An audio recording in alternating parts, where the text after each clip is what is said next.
Today we're going to be reflecting on our experiences of taking NEET young people on residentials. It's something that can seem difficult, particularly if you've never done it before, but something that we've found is hugely beneficial. Now, there are lots of good programs out there that do residential programs with young people. If you think of some of the uniform groups like the Scouts, the Cadets, those things help a young person's confidence grow and their worldview change.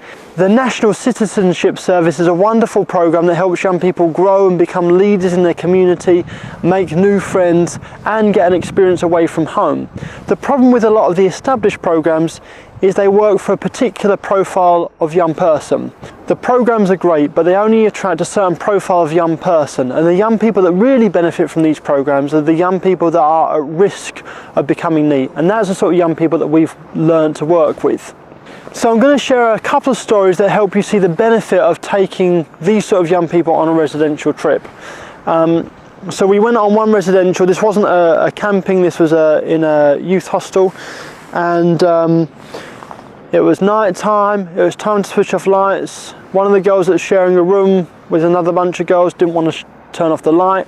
That started to make a problem within the group because they wanted to go to sleep, or at least were needing to go to sleep. When we spoke with a young girl, you may not be surprised, I'm sure many watching understand what I'm going to say next, she was scared of the dark. We found out why she was scared of the dark was because of a history of abuse. That abuse was something that hadn't been disclosed to anyone else previously and was only disclosed because we were there with her at night and we encountered her being scared of the dark. It meant we had to stay up late, but it meant actually we brought something that was buried in darkness into the light to bring a release for that young person. We were able to get social services involved, the school were able to support, and that young person came into a new sense of freedom. That alone makes a residential worthwhile, and we found time and time again taking young people out of their comfort zones, seeing them in a different environment gives us opportunity to have discussions that we wouldn't normally have and to see breakthrough in those lives of young people. So after taking young people on a residential to a centre, we wanted to take them on a camping trip, somewhere much like this, out in the countryside, different surroundings, and we wanted it to be a journey away from home. So we went to Wales and we selected a campsite that had no electricity, that was really remote because we didn't want them to disturb any neighbours.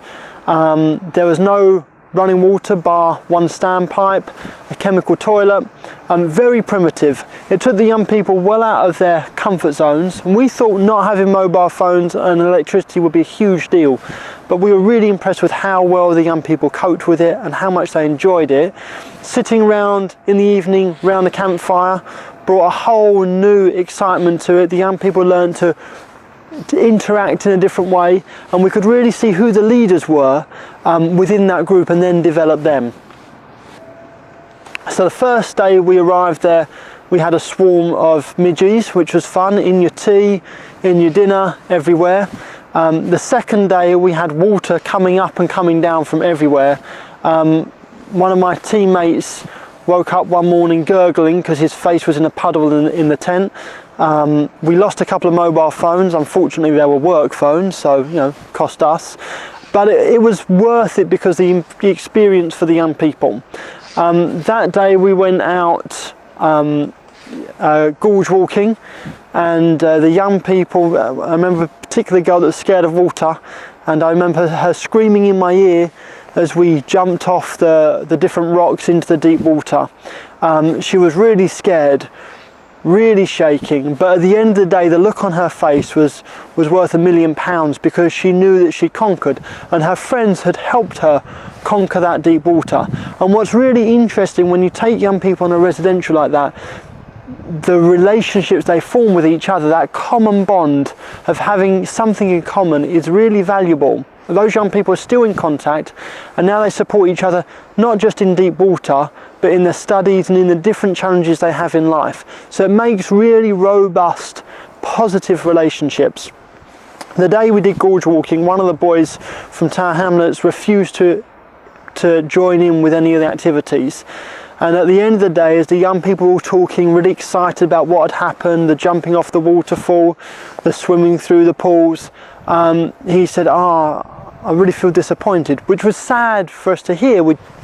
try to cajole him, to encourage him. So we said, well, why didn't you do it? Turns out the reason he didn't get involved is because he didn't have spare socks. That was a real shame, because we had spare socks. Had he have said that to us, we could have said, we can help. But there was a really important lesson, a powerful lesson that he learned about communicating, about listening to the briefing, about taking responsibility for his own actions, and the consequence of that not happening.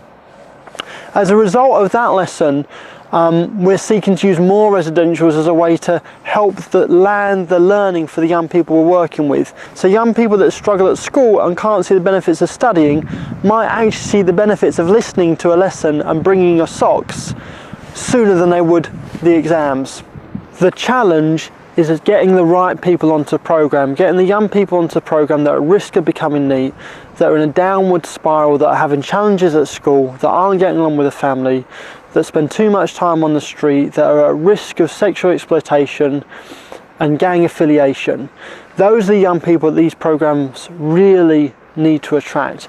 And the problem with universal programs like the National Citizenship Service, even the Scouts and the Cadets, whilst great programs, don't attract these young people. These young people need targeted programs in order to engage them and attract them. Targeted programs, probably like the programs that you run. So the way that we did this is through working with schools where these young people are comfortable. We engaged them in our programs and built up the relationship to the point that they got comfortable with the youth worker. Once they were comfortable with the youth worker, we did an activity day which would represent some of the activities we do on residential. Young people then know that they can manage that. Then we did a team day with young people from other schools. Young people realised those kids from Tower Hamlets and Dagenham, they're not so bad, they can get along with them. Then we did an overnight, a big step for some young people, going away from their parents. Could be huge if they've not done that before, but the small steps, they got it.